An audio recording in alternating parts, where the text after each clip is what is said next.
Tous les quartiers de la ville sont envahis par des salons de coiffure. Segar a choisi d'installer son salon au complexe Kibasa Maliba, précisément dans la tribune latérale, à très moins cher. C'était lors du match Kafle Star Kenya Hyper Psaro, un match à polémique. Non seulement que les deux équipes s'entraînent sur deux terrains voisins de la cité des jeunes, mais aussi parce que les jeunes des Kafle Star ont parié avec leurs vieux du quartier, qui sont le joueur des Kenyans. Au finish, pas de but entre les deux équipes. Durant la première période, Kenya Hyper Psaro a obtenu 4 occasions franches contre 2 seulement. La première occasion des Kenyans intervient sur cette frappe repoussée par Mala, le portier des Kafle Star. La deuxième intervient quelques minutes après sur 7 missiles d'un Poi, après une combinaison intéressante. La troisième occasion successive de Kenya finirait sa course dans le filet, c'est grâce à l'intervention de la défense des Kafle Star, très solidaire, qui a réussi à empêcher l'ouverture du score. Poi, c'est bien lui qui avait la charge des Kenyans, l'absence de Christian Palang et Zico, qui avaient de petits soucis de santé, mais présents au stade pour suivre les matchs. Encore Poi, seul face à Mala, il est intimidé par les grimaces de ses gaillards et décide de buter sur ces derniers. Une première période dominée à 80% par les magasiniers de Kenya, mais seulement en face, le gardien Mala voulait montrer à son coach que même sans Lubombo, Kafle Star pouvait soit gagner, soit faire un match nul sans encaisser. Les deux occasions de Kafle Star arrivent avant la pause, grâce à ses bons gestes techniques, puis une passe enrôlée à Amori. Son pied gauche arrive après les passages du ballon, puis Kalumba Banza, c'est une question de peur.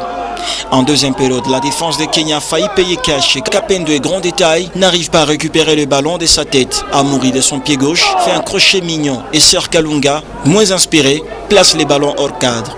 C'est Mouila qui avait la victoire des Kafle Star à peine montée. Première touche des balles, Mouila manque le manquable alors que son coach avait choisi les bons moments. Les grands risques à prendre et celui de se jeter à terre. Zorobi partout, Kafle Star finit la partie en enregistrant 4 cartons jaunes. Mambwe, Bouddha, Kassai et Fariala en sont victimes. Le coach Chama n'a pas manqué de soulever l'absence des Zico et Mpalang qui est d'une importance capitale dans les 11 de départ. Pour celui des Kafle Star, l'objectif était de remporter la partie. Beaucoup de déchets, les ratés de passes, les ratés de buts, enfin. On a joué sans règle pratiquement. Ils sont malades. Bon, évidemment, leur absence s'est sentie. Pratiquement. Une déception donc, coach? Oui, c'est une déception pratiquement. Parce que nous avons perdu 2 points. Enfin, le championnat continue. Voilà. Nous avons quelques points, mais il faut encore améliorer parce que la défense chancelle un peu, l'attaque même. Mais dans tous les matchs, nous recevons des occasions que nous n'arrivons pas à concrétiser. C'est ça le problème chez Kenya. C'est quand même un bon résultat. Mais sinon, nous, on voulait gagner le match parce qu'on a perdu 2 matchs de suite. Déjà, c'était la dernière journée en phase aller. On voulait prendre les 3 points pour essayer un peu de nous relancer, mais ça n'a pas été. On a essayé de gérer les matchs pour prendre ne fût qu'à 1 point, puisque bon, ça va nous aider de toutes les façons.